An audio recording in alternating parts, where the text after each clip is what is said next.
Imagine you're standing on a huge battlefield on a blazing hot summer day. Dust is everywhere.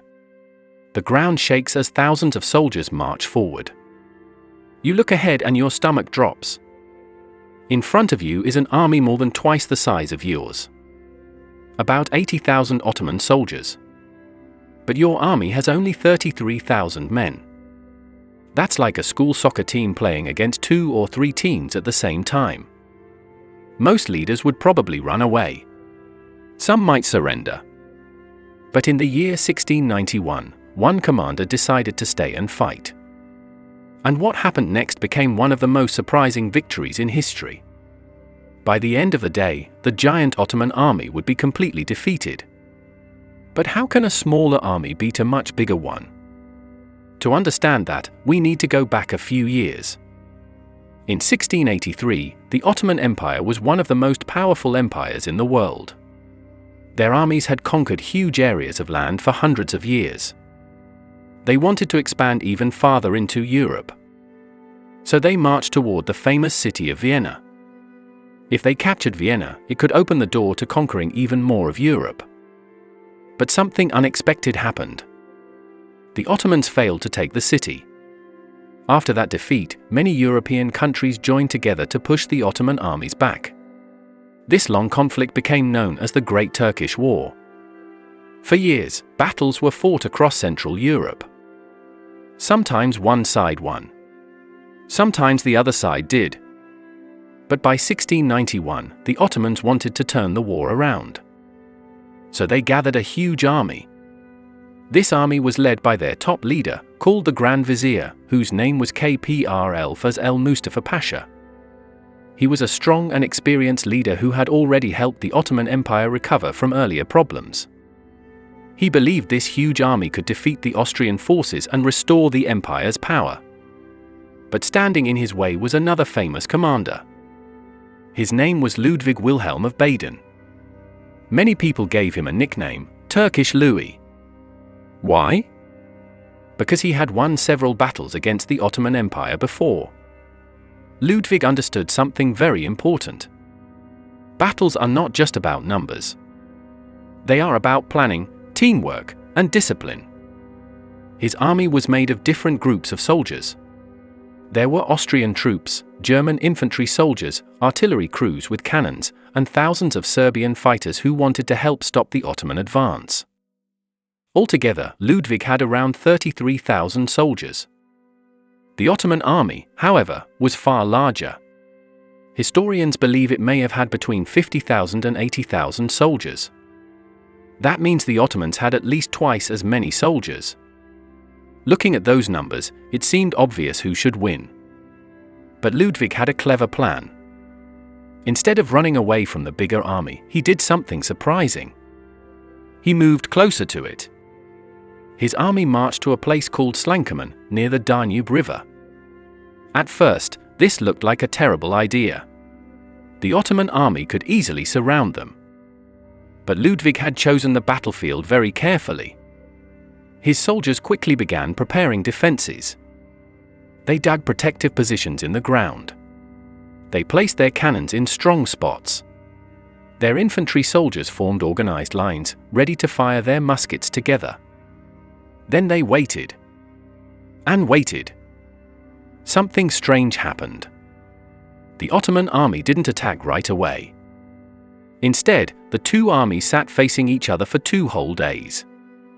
The reason was that some Ottoman cavalry soldiers, especially their Tatar allies, had not arrived yet. The Ottoman leaders wanted to wait for them before starting the battle. But this delay became a huge mistake. It was August, and the weather was extremely hot. The battlefield was a wide open plain with almost no shade. Both armies suffered from the heat. Soldiers became thirsty, tired, and sick. Some even ran away because the conditions were so bad. But finally, on August 19, 1691, the battle began. The Ottoman army launched a massive attack. Thousands of cavalry soldiers rode forward across the dusty plain. Behind them marched the famous Janissaries, the elite infantry of the Ottoman Empire. Cannons boomed loudly and smoke filled the air. At first, the Ottomans seemed to be winning. They managed to destroy about 800 supply wagons belonging to the Austrian army. For a moment, it looked like the smaller army might lose. But then something important happened. The Austrian soldiers stayed calm and organized. They fought in neat lines. When the Ottoman soldiers charged toward them, the Austrian musketeers fired together. Boom! Then the next line fired. Boom! Then the next. Their cannons blasted the charging troops from far away. Instead of breaking apart, the Austrian army held its ground like a solid wall. Again and again, Ottoman soldiers attacked. And again, they were pushed back. But Ludwig knew something important. Just defending would not win the battle. If he wanted to defeat the giant army, he needed to surprise them. So at the most important moment of the fight, he made a bold move. He ordered a large cavalry charge. Austrian horse soldiers suddenly rushed forward and smashed into the sides of the Ottoman army. The battlefield turned into chaos. Then something dramatic happened that changed everything. During the fighting, the Ottoman leader, the Grand Vizier, was hit by a bullet and killed. This was terrible news for the Ottoman army. The Grand Vizier was not just another general. He was the main leader of the entire army. When he died, the soldiers suddenly had no clear leader. Orders stopped coming. Confusion spread everywhere. And when confusion spreads on a battlefield, panic usually follows. That's exactly what happened. Some Ottoman soldiers started retreating. Then others began running. Soon the entire army began to collapse. What had started as a powerful attack quickly turned into a desperate escape. Austrian cavalry chased the fleeing soldiers across the battlefield. By the end of the day, the results were shocking. Around 20,000 to 25,000 Ottoman soldiers were killed.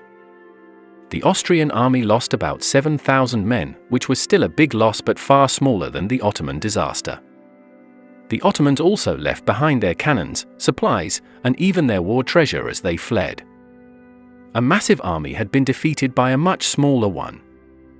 This battle became known as the Battle of Slankamen. Today, many people talk about the Siege of Vienna when they think about the wars between the Ottoman Empire and Europe. But historians say the Battle of Slankamen was just as important. After this defeat, the Ottoman Empire struggled to regain control of the region. Only a few years later, they were forced to sign a peace treaty and give up large parts of their territory in Europe. So this one battle helped change the future of the continent. The story of Slankamen teaches us something interesting. Winning is not always about having the biggest army. Sometimes it's about smart planning, teamwork, and brave decisions at the right moment. And on that hot summer day in 1691, a smaller army proved that even giants can fall. If you enjoyed learning about this incredible true story, you'll love the next video about another moment in history where a small army defeated a powerful empire. And if you like discovering amazing stories like this, make sure to like the video and subscribe so you don't miss the next one.